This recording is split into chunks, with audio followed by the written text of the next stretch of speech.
Riley with me. We're going to do a tour. Historic Heywood. Hi! I brought my 8-year-old with me. Excellent. How are you? Good. Yeah, we'll fill her up real fast. This is all of it, but I haven't even cleaned it yet. Oh, and that earring is in my pouch. We forgot about it. It's in the other car. But it's not. We think it might be silver, like early 1900s silver, just really old. Really? Okay, then. I got to bring it back. Okay. It's in the other car, not the Hyundai. Yeah. No worries. No. Shouldn't I wait to clean this first? Well, it's fine. Yeah, we put you can stick them in there now, but Here's a nickel. This is Francis Blair. He was the Union general who occupied the house in the last days of the Civil War, and he was a classmate of my great-grandfather's at the University of North Carolina. And I just found out that Frank Blair was one of only 5 UNC grads who served the Union Army, and the remainder who fought in the Civil War fought on the side of the Confederacy. My great-grandfather, Dr. Richard Heywood, who's right here, wow. went to UNC undergrad, and then he went to Jefferson Medical College in Pennsylvania, where he became a surgeon. He did not serve in the Confederacy. As a matter of fact, he was anti-secession.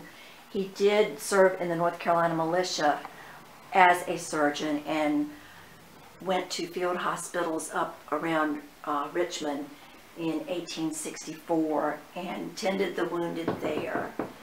He built this house in 1854 for his bride, Julia Ogden Hicks, whose picture is in the other room. And she was from New York, and she was a Quaker. Her father was a shipping merchant. If you turn around here, do you want me to turn on the overhead? Sure. Okay. This is her father, Wow. John Gustavus This Hicks. gentleman here? Mm-hmm.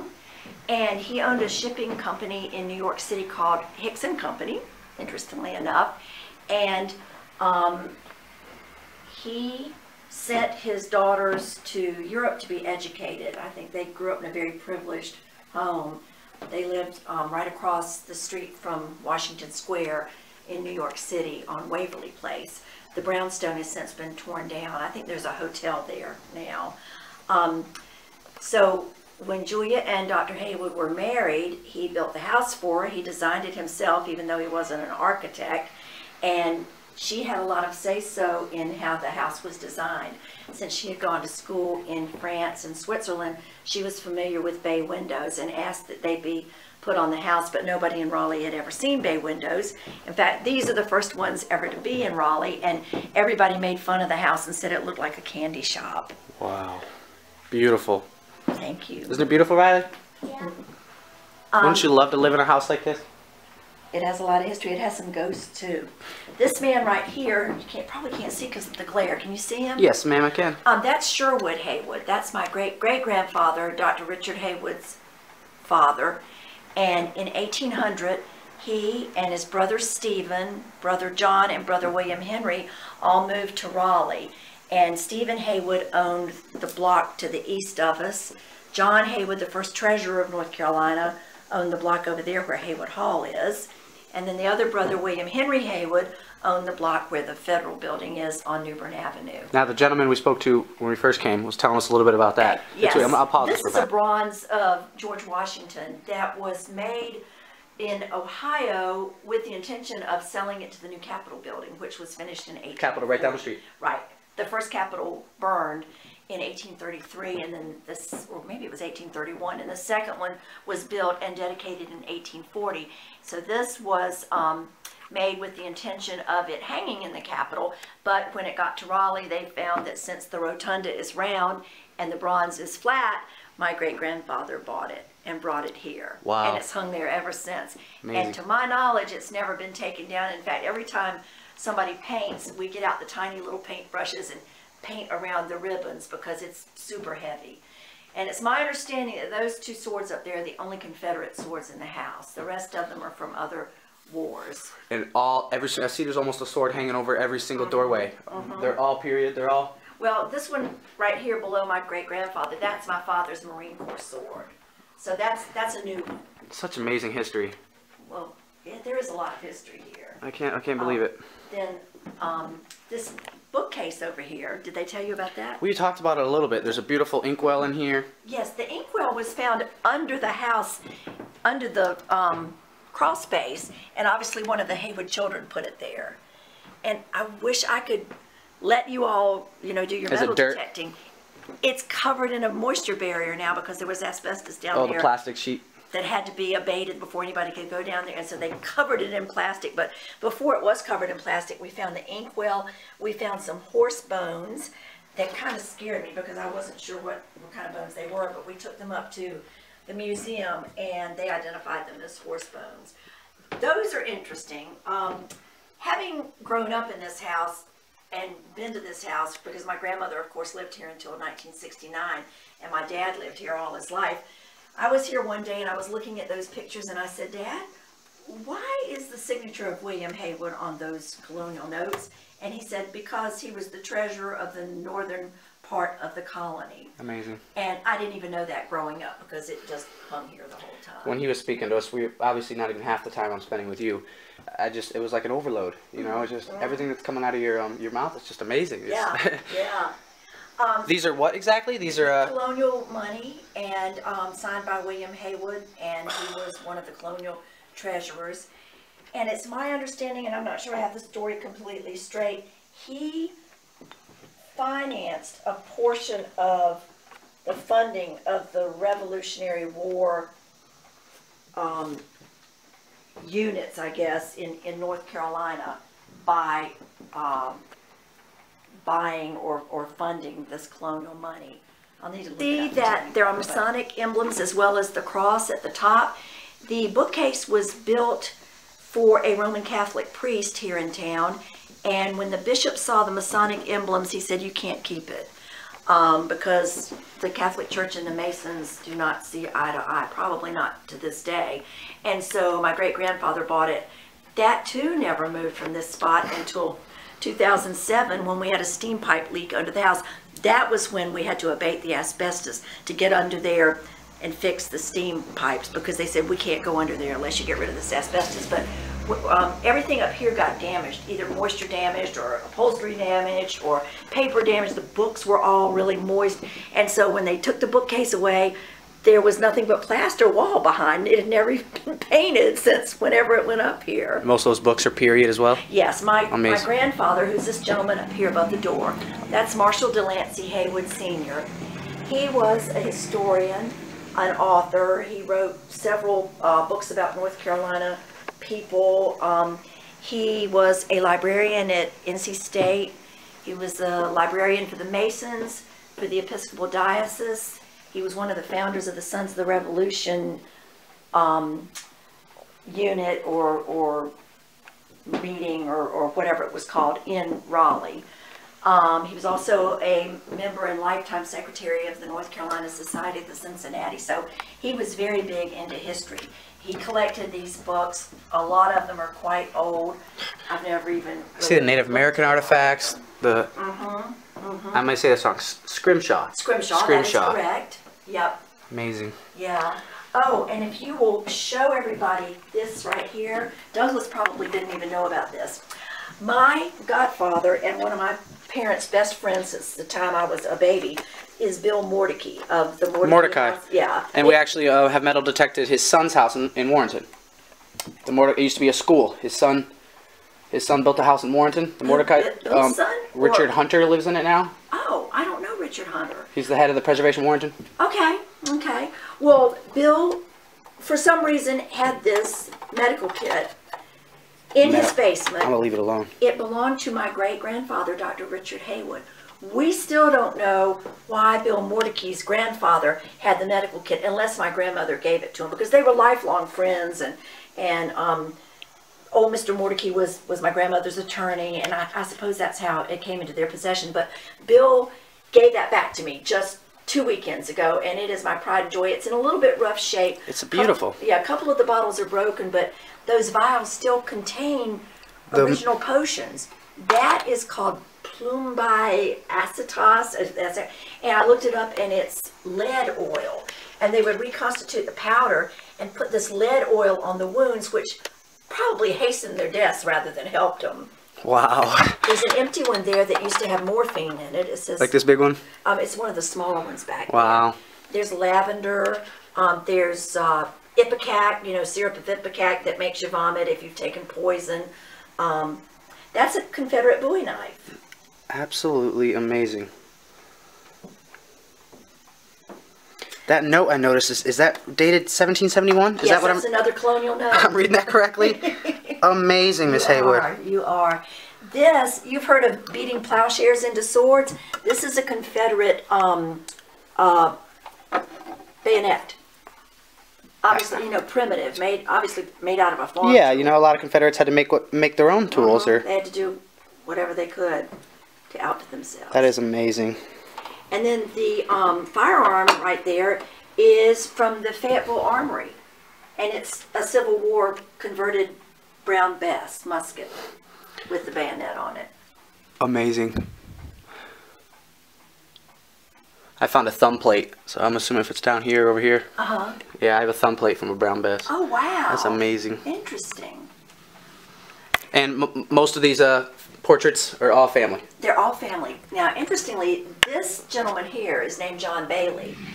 He was an ancestor on my grandmother Heywood's side. My grandmother, who was married to Marshall Heywood, was Maddie Bailey Heywood from Florida. And I inherited that portrait, and then the one back here behind the door. These two were brothers. This is my great-great-grandfather, Captain William Bailey, from the 5th Florida Regiment. His father was a textile magnate and fierce Confederate. I mean, Florida was only made a state in 1845, so they were barely even in the Union, and they were all about seceding. I mean, he was just a firebrand. So he outfitted this son and his other son, Abram, to head up regiments. He was wounded and captured at the Battle of Gettysburg and imprisoned in federal prison after federal prison, and then was taken down to Charleston, South Carolina, to Morris Island. That's he in his Confederate uniform. This is him as well? Uh-huh. With the beard. This is absolutely amazing. Yeah. And that's his wife, Mariah.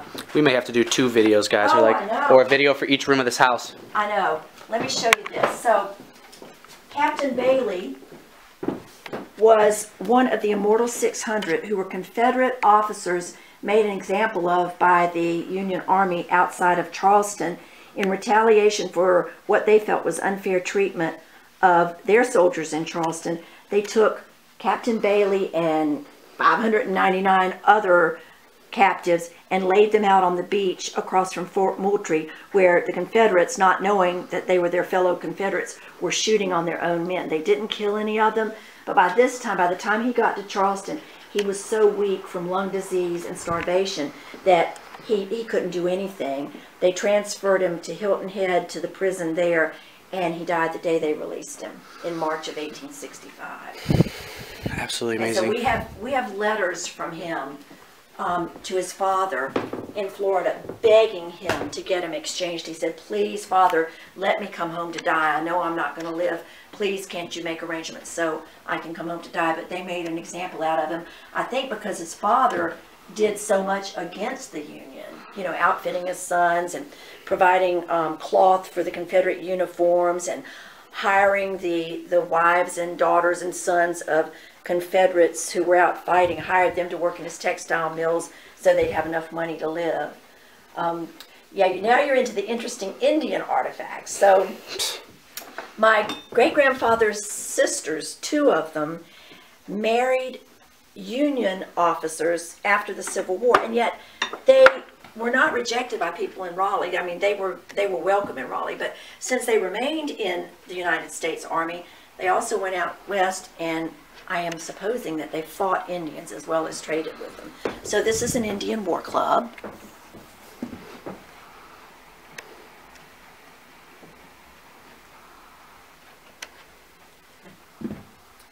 And there are Indian dolls out here, which I was told are trade dolls. And it's all the beading, and there's the knife. It's absolutely amazing. And then did you see the tiny little Indian moccasins? So Riley, these little baby moccasins. I don't think they ever fit a real human. Oh, open the palm of your hand so I can focus on it. Yeah, there you go. Don't drop them. Look at all the beading on that. Isn't that amazing, Riley? Those are made by Native American Indians a long time ago for a little baby. History, babe. Look, that's the original, right? Probably original thing holding them together there? Mm-hmm. Oh my goodness. Isn't that something? Pretty cool, huh, babe? Yeah. And then other things just found around the house. This was Dad's toy, and obviously his mom never let him play with it. Amos and Andy. I found this on the floor of the attic. One side is a smiley face. The other side is a frowny face. And it says November 2nd, 1896. Amazing. So I don't know whose it was, but it was on the floor in the attic. That light bulb was on the floor in the attic. This was my father's. These baby toys, I'm assuming were my father's, but they could be older than that. Dad was born in 1929. These are some more of my great-grandfather's medical vials. Oh. Have you ever heard of an ear horn, Riley? No. For people who are hard of hearing, this is the antique hearing aid. Put it up to your ear, you can hear really well. Show the camera, babe. Hello, Riley. Can you hear me well? Yeah. Isn't it amazing? It had to be awkward. That's pretty cool. You know, I love telling these stories, so I now have a captive audience. This is great. Oh my goodness, yes. Let's see, those over here, I know you were looking at these earlier. These big These are the Heywood land grants, and there are quite a few Heywood relatives still in Raleigh, and I bet most of them don't even know that they're here. This was, these were lands in Edgecombe County that were given to William Heywood, who was my great-grandfather. See, it says William Heywood. He was the son of John Heywood, who was the immigrant. John Heywood immigrated from Barbados. Well, of course, first he came from England, and then he lived in Barbados, and then came to America. He was in North Carolina by 1729. What's the date on this guy? It's I'm not sure, but he was a surveyor, so I think that's one of his surveying letters. Wow. That man right there, and this lady right here, that is a cousin, Dr. Alexander Boyd Hawkins, and who is related to me on my father's side, and then his wife, Lydia Bailey Hawkins, who is related to me on my grandmother's side, and they married. And their house is now the Lieutenant Governor's office up on Blunt Street. And they adopted my grandmother and her brother and their cousin when they were like 75 years old. Who's this lady above? That's Mariah. That is my great-grandmother, Captain Bailey's wife.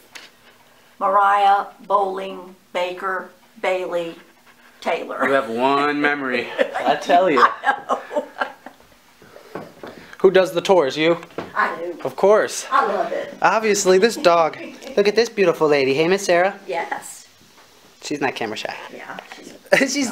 Oh my goodness. Let's see, what do we have over here of interest? Those antique ashtrays or candle holders? These things, candle holders, or? They go on a desk. I guess you can. Maybe an Inkwell sat in them. Yeah, you put your pen there, an Inkwell, and yeah, I'm not sure how old that is. Oh, can I tell you a ghost story? Yes, while ma'am. I'm at it. Okay, in 2007, the ghost hunters who also The TV show Ghost Hunter, guys? well, it's not that group. Yeah. It's a different group out of Pennsylvania. They came to Raleigh and did investigations at the state capitol, and then the next night they came over here. And most ghost hunters who've been to this house have identified my grandfather, Marshall Heywood's ghost. Above the door? Yes, as being here. They don't know who it is at first, but they'll walk in the door, and invariably they say, I see a strong male presence. He's tall, he's balding, and he wears either a monocle or wire-rimmed glasses. But the night the ghost hunters were here, they had not yet seen this. They were in the dining room, and my father's hospital bed was in there because he was already ill at the time, and I had taken him and Mom down to the coast because they didn't want to be around when the ghost hunters were here. So this guy named Charlie, who was one of the ghost hunters, very introverted and shy, but he told somebody that he had seen this strong male presence in there. So I went up and I asked him, I said, Charlie, can you tell me some more? And he said, well, it's a man. He's much taller than most men of his time.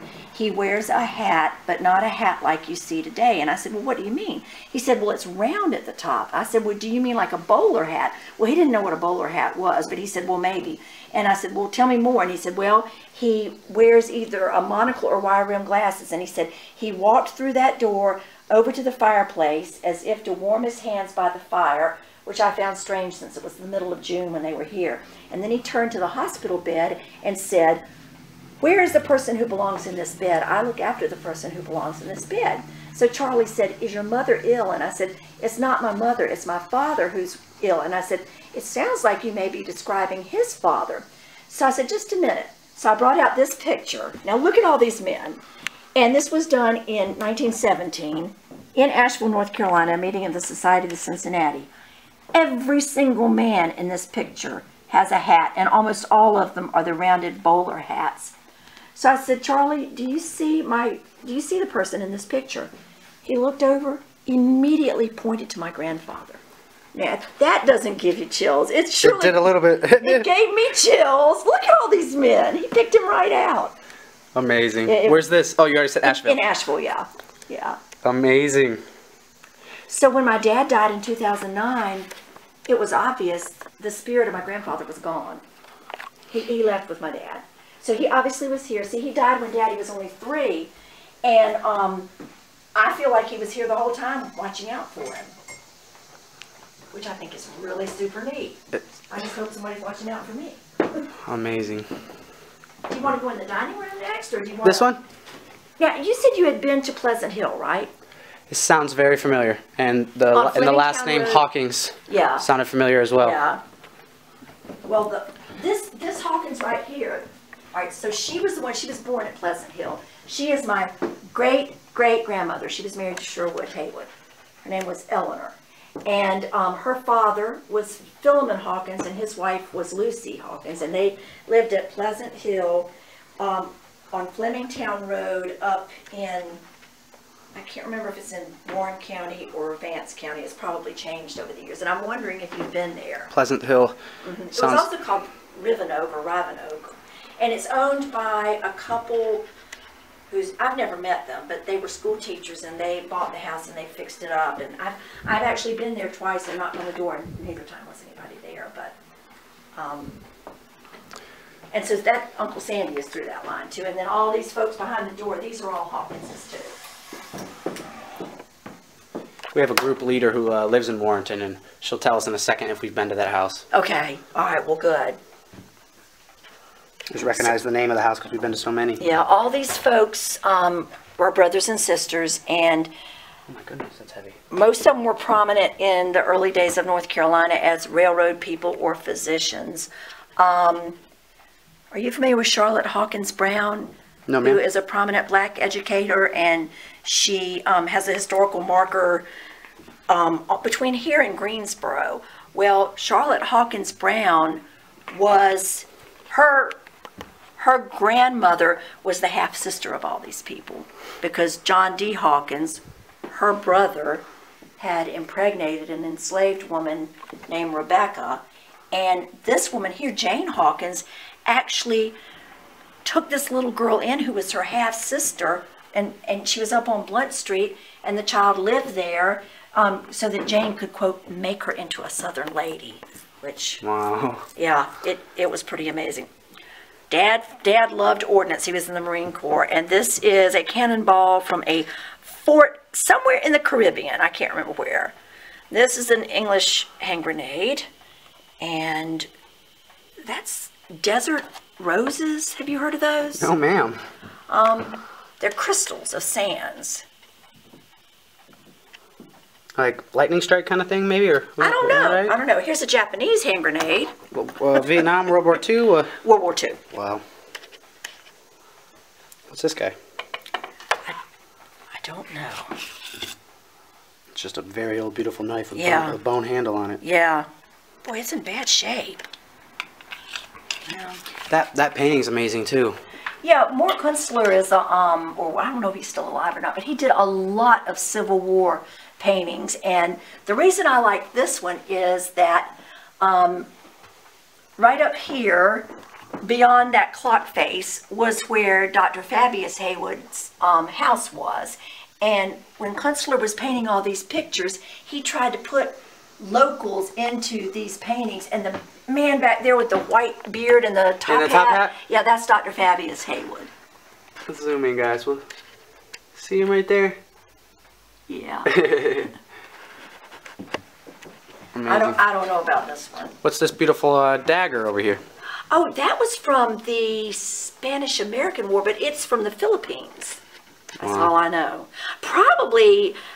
You know, I was telling you about the relatives who married the Union soldiers who ended up staying with the United States Army. I bet one of them ended up giving it to Dad. Dad got, being the only child in the, I mean, I don't even have lipstick also.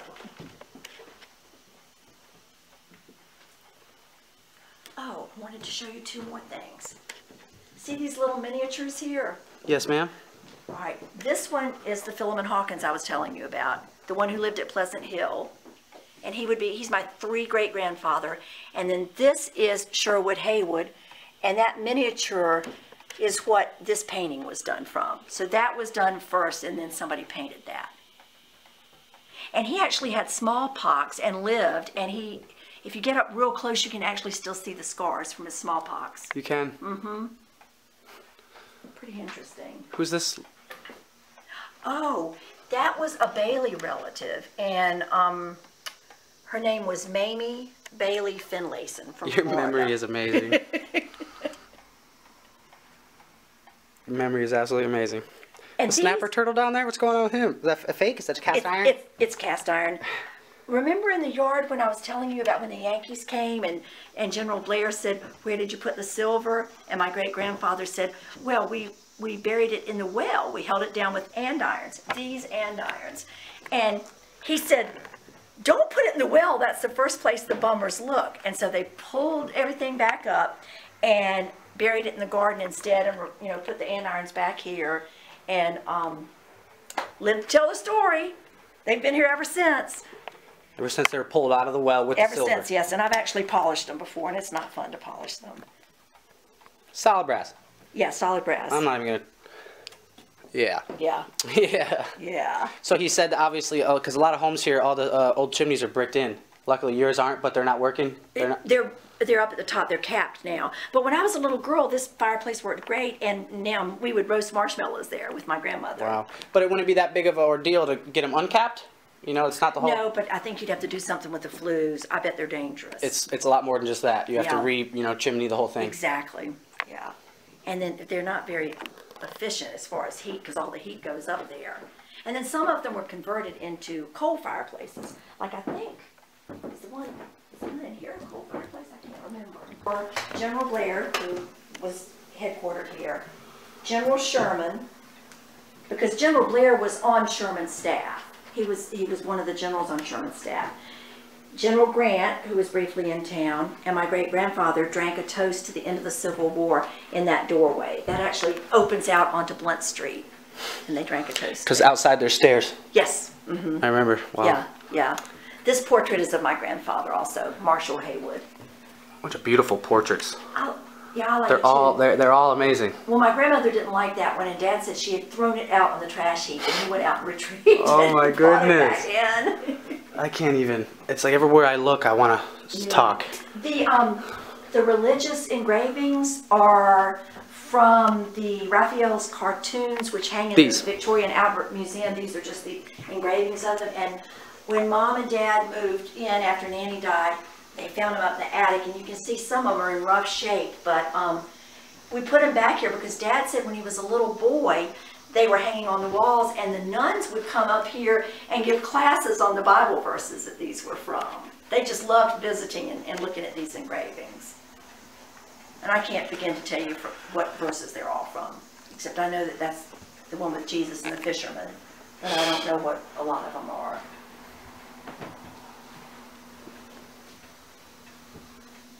Oh, these are more of those. Uh-huh. Look at these decanters. Yeah, they're family decanters. And he said these were the, oh, behind me, this is the original candle chandelier, he said, correct? It's not. We don't know what the original chandelier was. That, at the time that Mom and Dad moved in here, there was an electric fixture that wasn't very pretty in here, and they ordered that. And they wanted it to be candle. They didn't want it to be electrified. And now I'm glad it is, because it's very cozy for right? special occasions. With the flickering and... Yeah, exactly. That's another one up there. Uh-huh. Yeah. And a lot of this furniture is period with the house too, correct? Exactly. In fact, this is an original Heywood table that came from the Heywood plantation in Edgecombe County. And I'm not sure how we ended up getting it, but that and one other piece, I think, are the only original Heywood pieces from the generation before Dr. Richard Heywood. No, like these chairs are original to the house, but these are Victorian chairs, you know, from the 1850s maybe.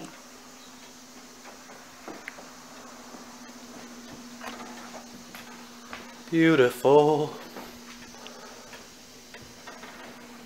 Designed by my great-grandfather, even though he wasn't an architect. And when the ghost hunters were here, they said that that staircase reminded them very much of ones that they had seen in old houses in central Pennsylvania. But that's all I know about it. I guess he got the idea.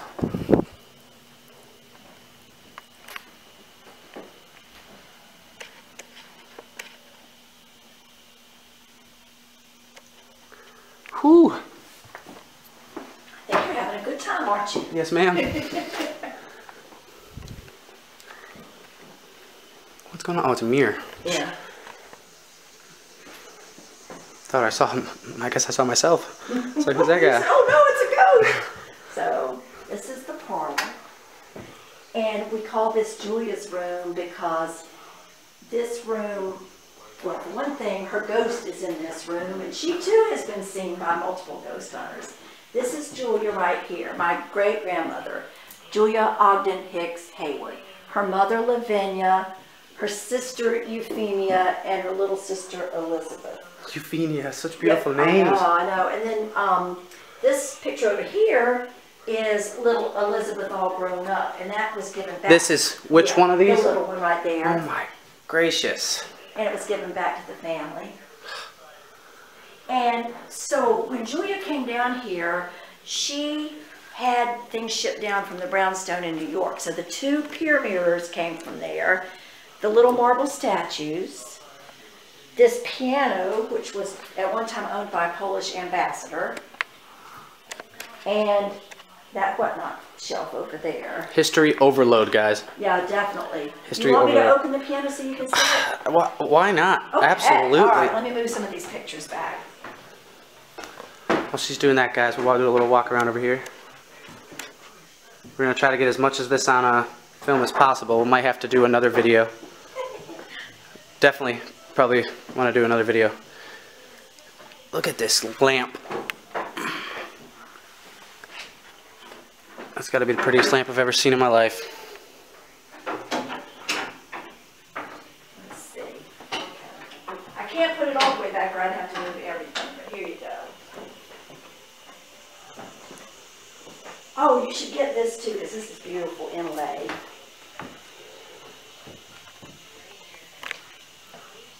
And let me demonstrate how bad the sound is. See what I mean? And it can't hold its tune. Is that Mary Had a Little Lamb? Yeah, I learned a little one day. Yeah. That was about it. So there's that. I'm going to close it back up again. Watch this process.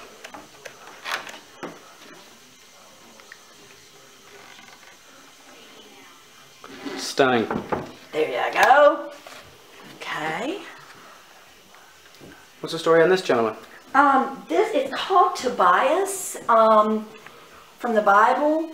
I do not know who did it, and I don't know why we have it. I just know it's been here ever since I was a little girl. So It's a smaller piece of a larger sculpture, or that's how it would sit? I think that's how it would sit. Amazing. And then these were, I found later, these were brought back from France to my grandmother by her French teacher. Madame Clement, whoever she was. And we actually had the piece of paper, and it turns out whoever this artist is also has some work in the Winter Palace of Tsar Nicholas. So these are just some little goodies that I have found in the house. And this is stuff you found in the house. Yeah, in the house, and just I said, you know, I'll put them in here in this little display case. What is this silver thing? That is a crochet hook. My goodness. No, I'm sorry, it's a shoe hook. Oh, to like lace your... Yeah, but there is a crochet hook. Maybe I don't have it in here. This thing? What's this thing? That's a doorknob. Oh my gracious. Isn't that something? Oh, let me show you some. That solid ivory turtle back there? Ivory, and then it's a silver doorknob. I mean, how? Silver doorknob that was on a door in this house? Not in this house, no. I'm not sure where they got it. Look at this chair. This is like something Jet Li sat on and the dragons on it. The Jackie Chan movie, wasn't it? Yeah, exactly. The villain was on this thing. That's amazing. I told Jeff before I left I was going to try to limit the amount of times I said amazing. But it's not working out. You know how you thought you'd found parts of umbrellas out there? People were so elegant back then. These are parts of umbrellas, and they're sterling silver. Isn't that amazing? What does this say? Marantine? Albertine Moore. Albertine Moore. Oh, my cousin Betsy Ruffin, her great aunt was Albertine Moore. She must have given that to my mom. And then I don't know who this belongs. I mean, I just can't imagine this kind of lifestyle. Are you kidding? Where people walk around with silver umbrellas. That's how heavy is it? Not very, but yeah, it's hollow. Feel that one. That's heavy. This one's a good bounce. Yeah. At least. Amazing. Truly. Around every corner. I know. There's a treasure around every corner. What's up with the duck? Oh, I got those from Mom. She loved to collect ducks. Brass and yeah, just brass ducks. This is another original Heywood piece. This is called a plantation desk, and it too came from Edgecombe County. What was it used for? You could fold down the top and do all your business, you know, writing, it's like a writing desk. Document signing, all kinds. Oh, I'll show you something else.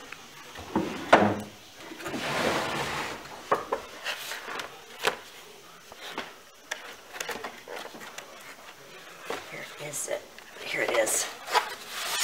So, you know, I was telling you about Captain Bailey and dying in the Union prison camp. This is his father's pardon from President Andrew Johnson. He pardoned William Bailey. William Bailey had to sign an oath of allegiance and swear that he would not own slaves anymore and would not take up arms against the United States. And so we just have it. The original. Yes, this is the original. Absolutely amazing. I said it again. Let's see if it's, here we go.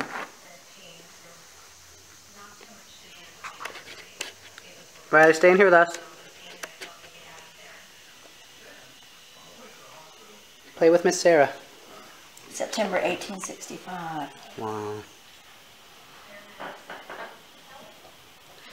Probably gonna do a contest with this video with the group. Have people count how many times I said wow.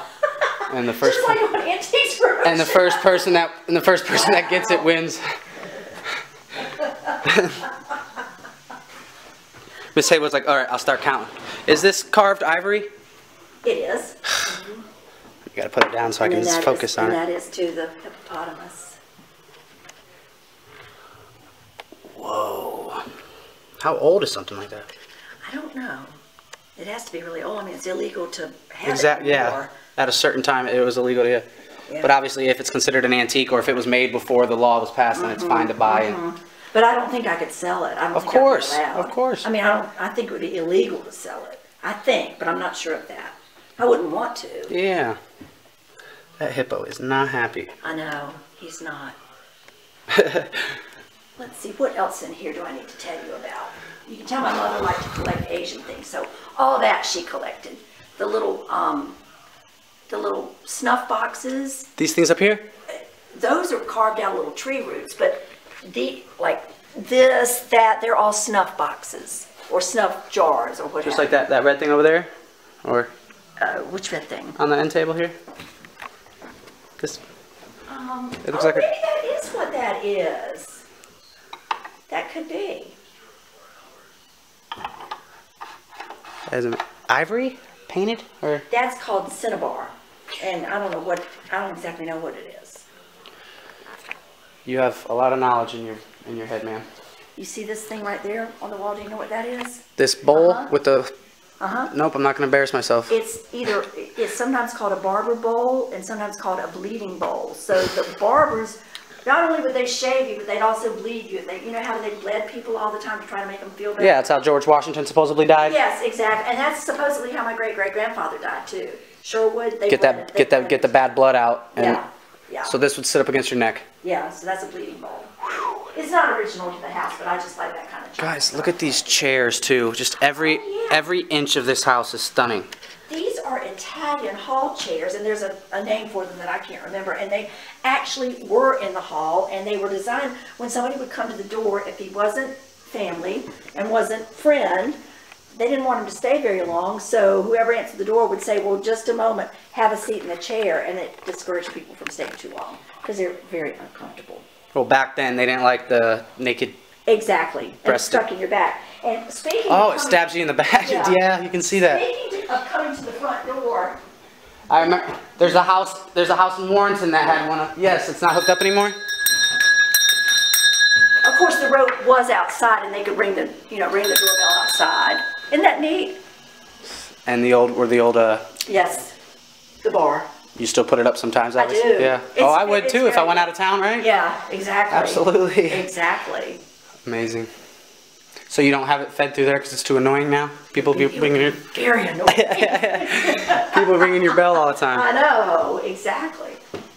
Oh, and these cornices, they're made out of pressed tin or pressed brass, depending on which one. What are you talking about? These cornices, the things above the curtains. Yes, ma'am.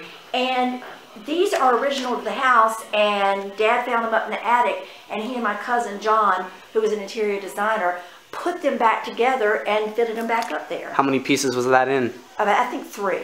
I mean, you can actually see where it was in pieces. Yeah, I guess if you look close, it's hard though. It looks done very well. Yeah. Oh, and you can see where that one part is. Exactly. Exactly. So it looks a lot more solid than it really is. It's just made out of It's very light. It's almost styrofoam of their day. Exactly. Yeah. Amazing. What's I remember David was his name? Oh, Douglas. Douglas was telling us a little bit about these guys. This chandelier. I might have to turn it off. Oh, okay. This chandelier belonged to my great that's good enough. Aunt Effie, and she lived diagonally across this block on the corner of Wilmington and Jones Street. My grandfather was walking by one day. This would have been in the early 1900s, and it was out on the curb. And so he went up and said, Effie, why is your chandelier on the curb? And she said, we don't like it anymore. We're going to electrify, and we want something more modern. See, this used to be gas. And he said, well, I'll buy it from you for $5. And so he did and brought it here. And it's been here ever since. And those little figures are the Lilliputians from Gulliver's Travels. And they're getting ready to throw spears at you, you see. Amazing. Absolutely amazing. Yeah. Do you feel any ghosts in here? We're going to do a Dirt Detective ghost I think you should. thing. Well, that's up to you. What do you want to stick us all in here with some sleeping bags or something? Yeah. Check this out, guys. We have a secret cubby. She has the slot of flooring in her hand, and she sticks stuff in there for the kids to mess with. That is amazing. Well, guys, we're probably gonna have to cut this short. I'm running out of memory space. We'll make another video.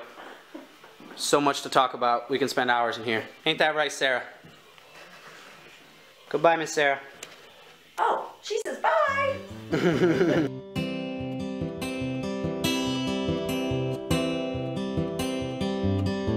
Times right now are nothing like they used to be. Times right now are nothing like they used to be. I tell you the truth, but you don't want my word from me. I've seen better days, and now I'm putting up with these.